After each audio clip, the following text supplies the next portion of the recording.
I think religion's greatest trick wasn't convincing some people that there was a God who was all-powerful. It was convincing everyone else that you couldn't ridicule that idea.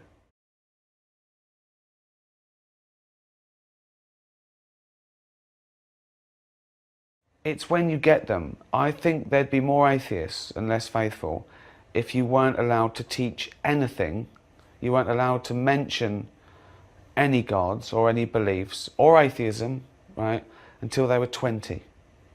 I think we'd see a different pattern. The human brain, when it's young, is a sponge. It has to be. It has to take in all the information. It has to trust its parents, its elders, to survive. Without question, don't touch the fire. Why not? Don't go near the wolf. Don't touch that spider with a red bit. Don't touch that. Why not? Just don't. There is a God. What? There is a God. And if you're bad, you go to hell. Okay? And if that's constantly confirmed, like all the other things, wolves eat you, black widows kill you, fires burn you, if it's given that same level of credence and truth, you're never going to get over it. It's going to be a lot harder to undo that. I think the myths came up, maybe, you know, often as a stopgap to knowledge until we find out more. You know, the earth is flat, no, we've proved now, okay, the earth's not flat, we were wrong, okay? But that's not personal. You don't take that personally. It doesn't affect you. It doesn't affect your afterlife, you know? And so they often want to hold on to that, right? But only because of the way they've been conditioned. We know it's fun to tell children there's a Santa Claus and there's fairies at the bottom of the garden and all these cute things. It's cute till they're 7 or 8. If they're 34, it's a bit embarrassing socially. This is my son. What's he doing? He's looking for fairies. Is he? Okay, we better leave. If you're born in India, you're probably a Hindu. If you're born in America, you're probably a Christian. If you're born in Pakistan, you're probably a Muslim. That's a coincidence, isn't it? That you're always born into the right God. Always. Isn't that lucky? I was born into the right God. All those others are going to hell. But I was born into the right religion. I'm going to heaven. It's strange that we hold on to these sort of medieval beliefs. You know, where did the universe come from? God made it. Which doesn't solve the problem for me. Because we straight away say, well, who made God? And if they say, well, he's always been around, well, let's just say the universe has then. Let's just cut out the middleman. It saves time.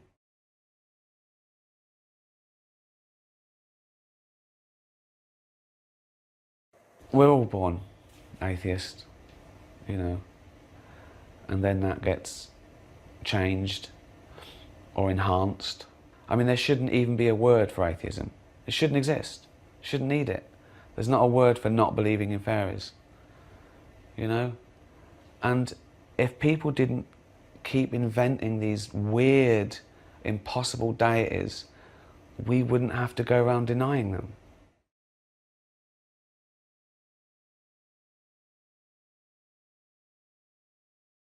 It's a matter of degrees.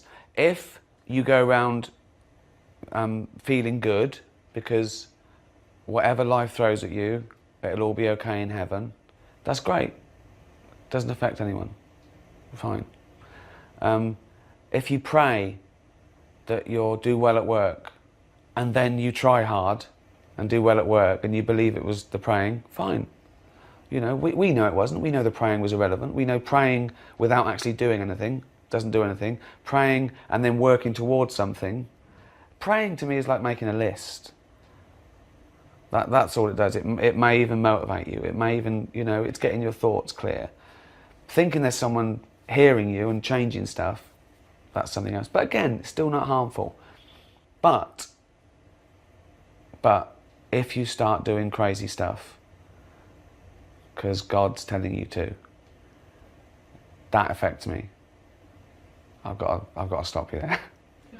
And if someone goes around saying there is a God and bad people go to hell, fine, doesn't affect me. If they go around saying there is a God and bad people go to hell, I'm going to help God send them to hell by stoning them to death. Whoa, he doesn't need your help. He's all powerful. Chill out. God's got this one.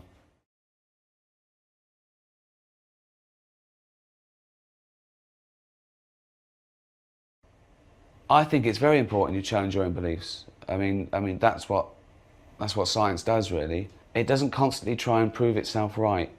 It follows the evidence, whatever that is. In fact, it tries to prove itself wrong. It doesn't sulk. When science thinks something and then it discovers it was wrong, it doesn't sulk because it found that out too. It's the question I often get, that people say, well, you're an atheist, you know, you're closed-minded. Well, no, I'm not. You know, that's a strange thing to say. I think the opposite is true. I'm going to always follow the evidence, whatever that is. And they say things like, if someone proved to you God existed, would you believe? Well, of course I would, by definition. In fact, it would be the greatest scientific discovery of all time. Scientists would celebrate.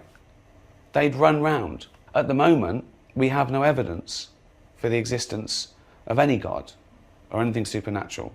Never have. Possibly never will, but who knows? We'll cross that bridge when we come to it. When someone puts forward a jar of God, we test it for its godliness, and if we find there's anything godly in it, we'll write it down.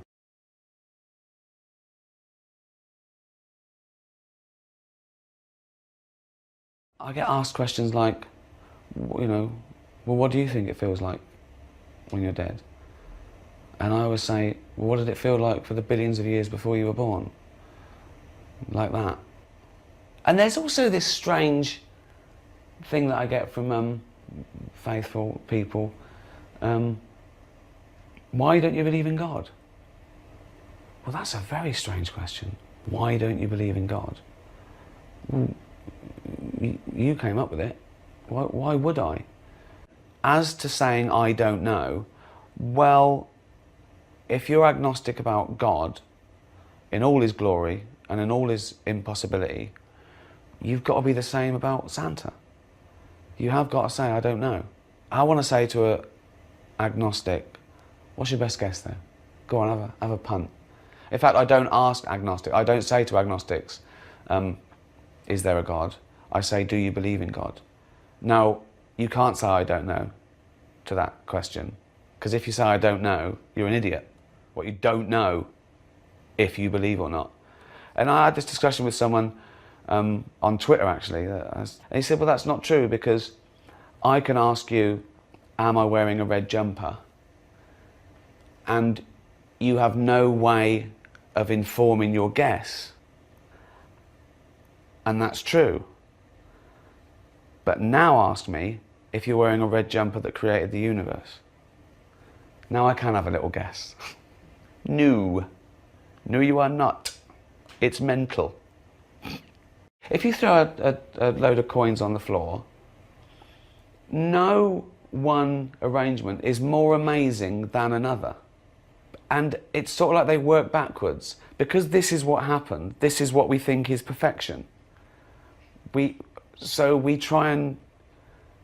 We can't get around the fact that it's crazy, we've got two eyes. That's exactly where I put them. You know, these are brilliant. This is exactly... If I was making a person, I'd make it just like me. And it's hard not to think there was a will to it. But there wasn't.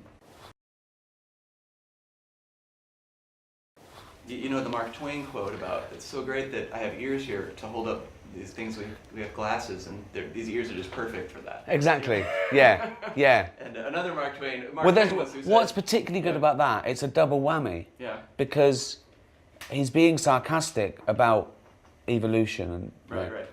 But in a strange way, people should take the analogy of the glasses. Because we know those glasses were made for ears. Do you know what I mean? Yeah. It's strange. We know that we did that, and no one would ever go, what a coincidence. Yeah. I just found these weird glasses on the floor, and they fit my ears.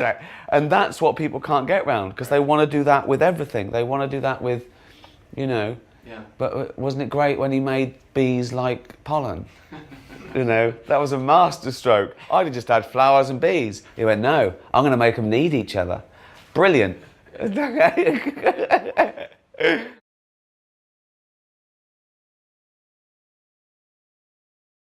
That same level of credence and truth, you're never going to get over it. It's going to be a lot harder to undo that. I think the myths came up, maybe, you know, often as a stopgap to knowledge until we find out more. You know, the earth is flat, and no, we've proved now, okay, the earth's not flat, we were wrong, okay? But that's not personal. You don't take that personally. It doesn't affect you. It doesn't affect your afterlife. Question, don't touch the fire. Why not? Don't go near the wolf. Don't touch that spider with a red bit. Don't touch that. Why not? Just don't. There is a God. What? There is a God. And if you're bad, you go to hell. Okay? And if that's constantly confirmed, like all the other things, wolves eat you, black widows kill you, fires burn you, if it's given a thing, you weren't allowed to mention any gods or any beliefs or atheism, right, until they were 20. I think we see a different pattern. The human brain, when it's young, is a sponge. It has to be. It has to take in all the information. It has to trust its parents, its elders, to survive. Without who was all powerful,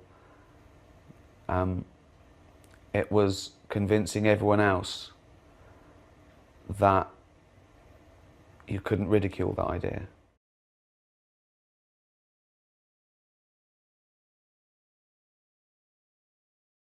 It's when you get them. I think there'd be more atheists and less faithful if you weren't allowed to teach any.